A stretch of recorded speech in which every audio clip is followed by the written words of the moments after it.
The Long Norway Round is the history of a road trip from Ireland to Nordkapp and back, traveling most of Northern and Central Europe. My name is Roberto, and this is Adventures for Mere Mortals. In July 2019, my friend Marco and I spent 20 days on the road with our motorbikes and camping gear. In this fifth installment, I'll cover 3 days spent riding across the plains of the Baltic Republics all the way to Poland. After splitting up with Marco, I returned to Ireland by myself. We didn't have any kind of plan for when we would be in this part of Europe, other than make it to Poland in time for when Kasia, Marco's partner, would be flying in from Ireland. We didn't have much information on Estonia, Latvia or Lithuania either, to be honest. So I think that Marco has been carrying with him the strongest badass spider in Ireland ever, because I've seen these cobwebs on his bike, underneath his bike, since we started, and we made it so far to Estonia and the cobwebs are still there. Like, I don't want to meet that spider, you know. It must be hiding somewhere within his bike. Maybe it's this little guy over here. We rode south slowly but steadily in the warm morning, headed towards the coastal town of Pärnu, where we planned to stop for lunch. Handsome man drinking his espresso. We are the only two dark-haired guys in the whole square around here. Like, literally everyone is blonde. Still nobody's looking at us. Yet. Anyway, so we are in Pärnu, a little city, and we are in the city center. We had some food. We went first and then we realized it was an Irish pub. Anyway, so we had some food, now we are having a coffee. And then we go down to Riga. So, 2 countries in one day.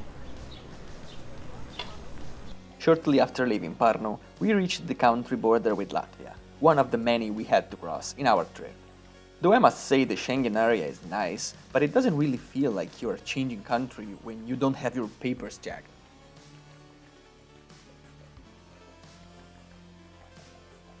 We wanted to reach the area of Riga before looking for a place to camp. I am afraid nothing interesting really happened in the flat countryside of Latvia. On the outskirts of Riga, we had a brief stop to look for a camping site on the map and to set our GPS. But when we were approaching our destination, we would have to face a surprise.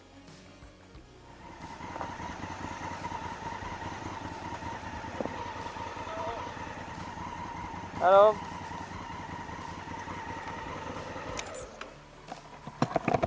We are looking for the camping site? But this day no. Not today? Today no. Ah, today not open. No, it's no. It's a private event. But, sorry, very little speak English. No, okay. Yeah. So, no camping today? Today, sorry, but no. No camping, okay. Yeah. No problem. Okay. Thank you.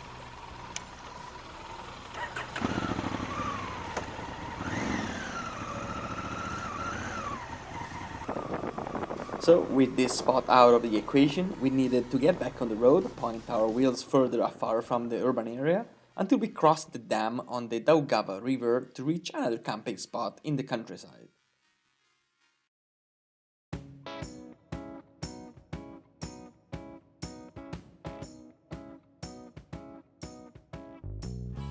The next morning, we packed our stuff with ease under the warm sun, and with the company of some fluffy neighbor. It's a hard job. Somebody needs to do this. Marco's not gonna think side bike. He loves his African food. I have half a ton of mosquito inside here. So clean. While fueling up, we had only planned a small stretch to cross the border to Lithuania and to have some time off the road in the afternoon. After all, it was the last day Marco and I would spend together alone before reaching our destination in Poland. We we are really close to our destination, Lithuania, Poland. And bad news is that last night I was trying to figure out the ferry back to Ireland, and it was pretty disastrous. It turns out that I would need to be stopping only up days and a half in Poland, and then I need to rush my way back to Ireland, riding across the rest of Poland, Germany, France, ferry to the UK because the Eurotunnel is crazy expensive these days, and so I'm gonna take the ferry and then we go travel across England and Wales and then catch the night ferry to Ireland, and I'm gonna be riding across Ireland through the night, arriving next Saturday at 6 a.m. in Cork basically, because there are no better connections.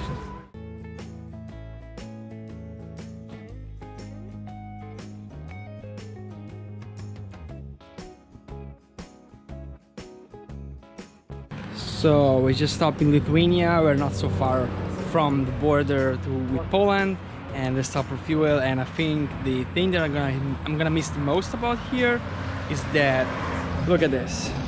So I had a bottle of water, half a liter of water with 70 cents, making 1.4 euro per liter, while the fuel is slightly less than 1.2 per liter. How cheap is that? After having grabbed petrol, food and drinks for the evening, we covered the last bit to the camping site with some enthusiastic traveling companions. Alright, we found this beautiful camping spot in Lithuania, but not so far from the border with Poland, so tomorrow we're gonna have a slow-paced entrance to Poland, which is the final country formally of our trip. And after that, it's gonna be back to Ireland.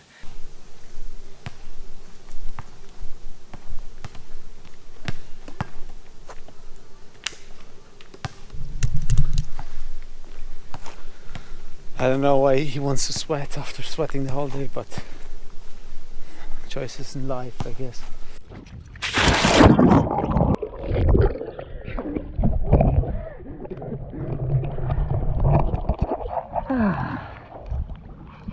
I needed this.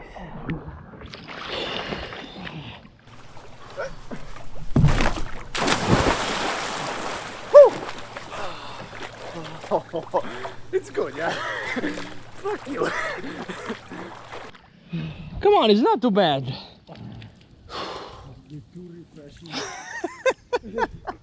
I don't know, Mark, why Marco is complaining. It's good.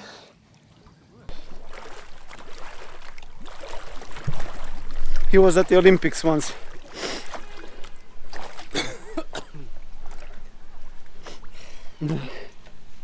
Olympic swimmer. That was the, what technique was this? The bullshit technique. The bullshit technique. After cooling down, we made friends with our Russian tent neighbors in need to have their bicycle tire inflated after a puncture, before winding down for dinner. A good chance to put my portable air compressor at work.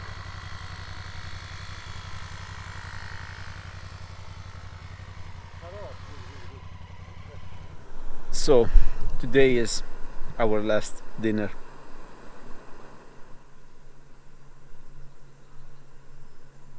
I don't want it to end. It's not the end, this is only the beginning. That sounds like a mess. On day 17 of our trip, we packed our tents for the last time and headed towards the Polish border. A good half day of riding was still ahead of us, and the morning started under some heavy clouds with much lower temperatures than the day before.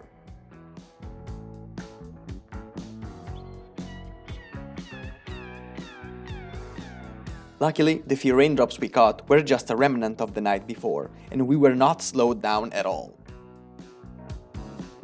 I was fascinated that in this area of Europe it's common to find these installations for storks or other birds' nests.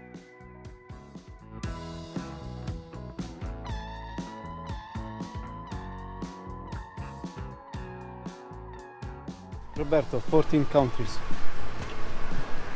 All good things have come to an end. And we are 2 hours far away from Krotowina now, so we're gonna put some music. Which feels like it's the final destination, and we still have almost 2,000 kilometers to go to get back to Ireland, but that's another story. It's another story, but this is the end. It feels like an end. This is the end. I'm kidding. Stay tuned for Long Way Down. We'll find a proper name for it. Yeah, we're gonna just copy that. So yeah, we'll have a welcome party there, something like that, I guess. We'll see. Are you ready? Let's go.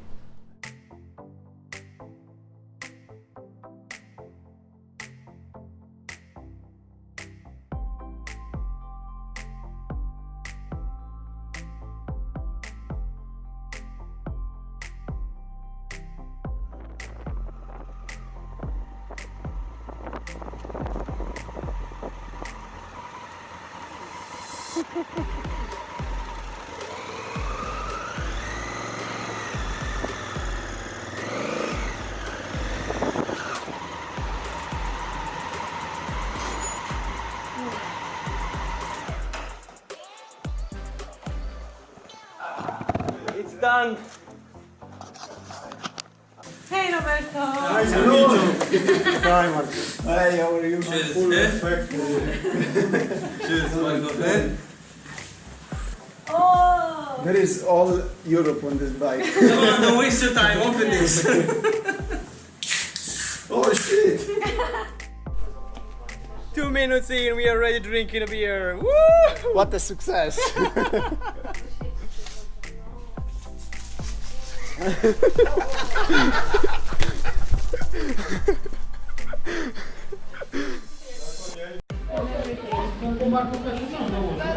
5 minutes after our arrival in Krotowina, we're already greeted by cold beers waiting for us, and now we're already drenched in beers because why not?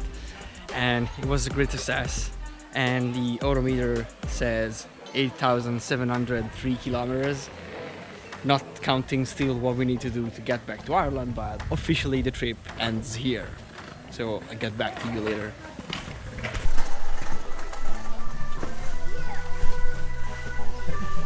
Barbecue is progressing.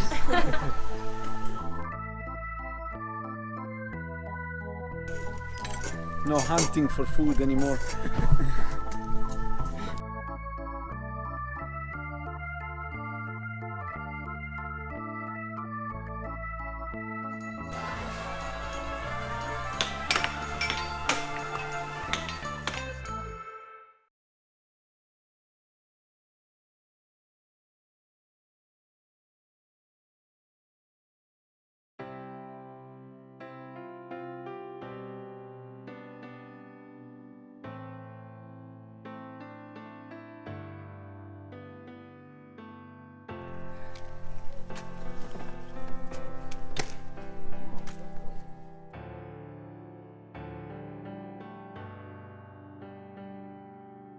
We are all really sad to see the Africa Twin go.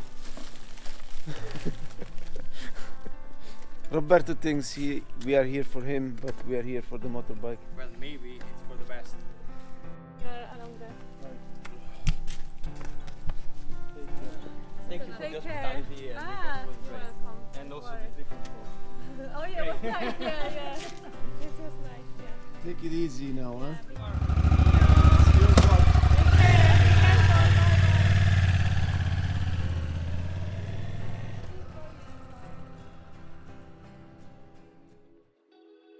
So after a single day of relax, food and drinks, I found myself on the road again, deep in the Polish countryside, headed towards Germany.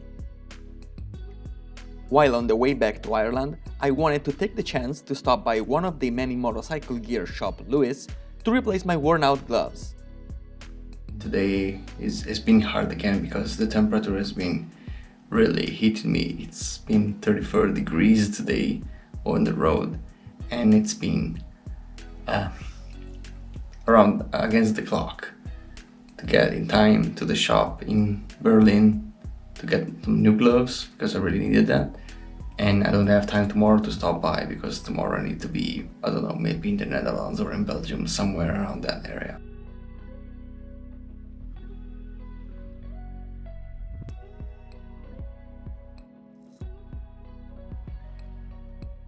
After my Garmin committed suicide in Norway, Marco and I relied on his unit to navigate around.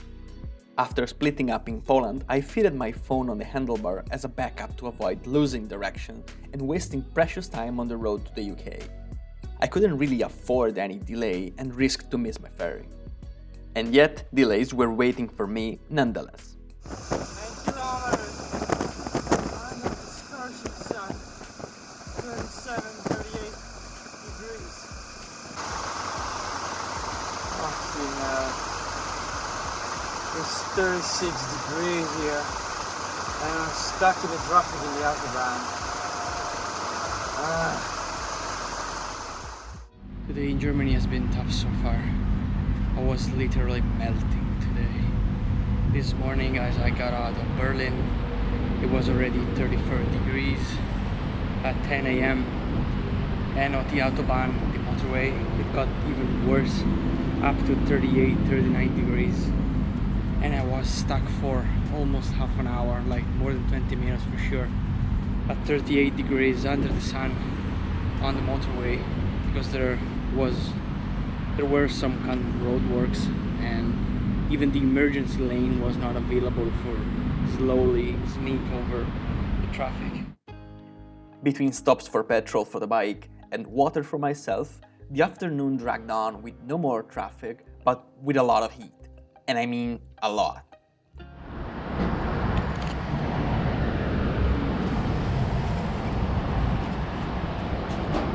Yes, it's 5 p.m. It's still 42, 43 degrees on the Autobahn. This is crazy. I need to stop every hour or something to get some water. Now I also got some petrol. I need to ride at least 2 hours and a half still to reach Belgium, because I wanted to sleep in Belgium tonight, so I just booked the hotel over there. It's just crazy. It drains you out. It's intense. Completely drenched in sweat and water, I kept riding on towards the border with Belgium. With the day slowly coming towards the end, and also by having left the motorway for a more forested road, the temperatures eventually started going down to a more acceptable level. The border between Germany and Belgium here was a barely visible sign on the side of the road. The good news was that I had almost finished riding for the day and a shower was almost within reach. Well, so finally at least I made it to Belgium. It's barely beyond the border with Germany, but it's still Belgium now. I thought that I would have reached Liège or some other city more inland in Belgium, but today the pace was really slowed down by the heat wave that I found. I really hope that tomorrow is gonna be better. Well, I need only to make it to Calais to take the ferry to the UK, but still, it's some route that I need to cover.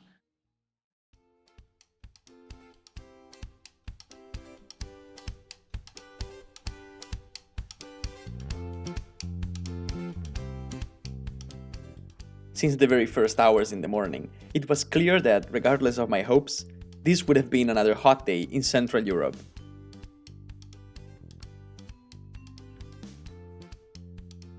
This morning, after leaving the border between Belgium and Germany, I'm on the road again.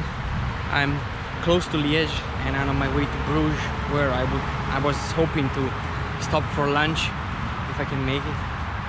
Not too late, because I've been delayed this morning by me being a dumbass not finding my keys. It's not scorching hot like above 30 degrees like yesterday, but we are still talking about 36 already at 11 in the morning, and I just hope that as I'm approaching the seaside, things are gonna get a little better. I mean, I'm sure that if I were like in Africa or in the Middle East, things would be even harder than this, but I would definitely have different gear with me, lighter gear with more air vents and stuff. So it's tough. I'm just continuing pouring water on myself as fast as I can. It's better go. Whenever I stopped, it seemed I was lucky to find good company, good bikes and musical background.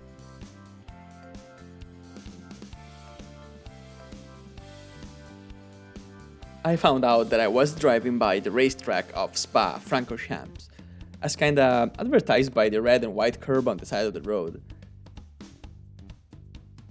A last stretch across France would finally lead me back to Calais after 3 weeks, but boy, what a journey since then.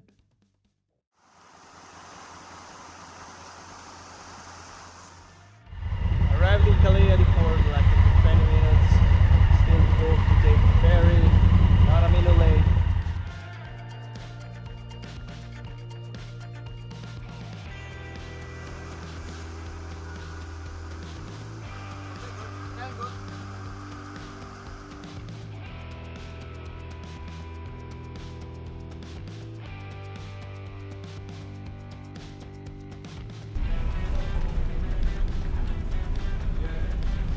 So finally the ferry from Calais to the UK, and after this I'm gonna rush straight to Wales to Fishguard. For tonight I'm gonna take the ferry to Ireland.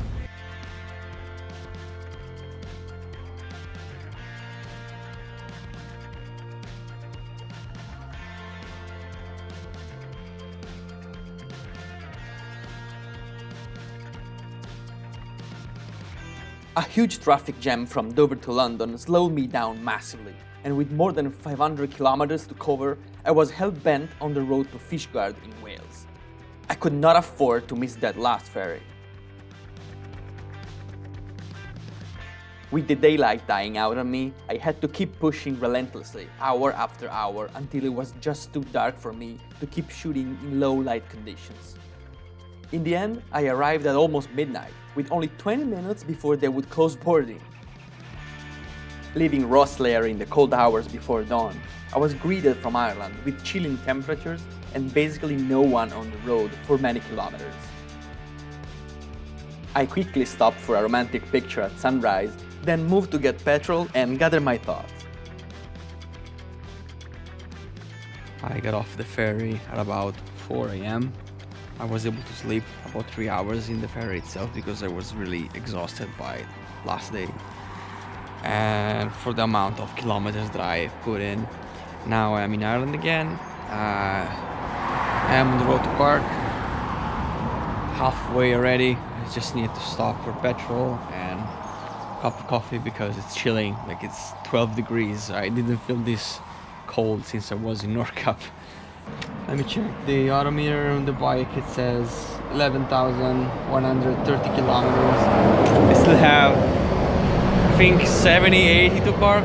So we're definitely not gonna reach 12,000 as the plan was, but I'm not really complaining here. That was not the point.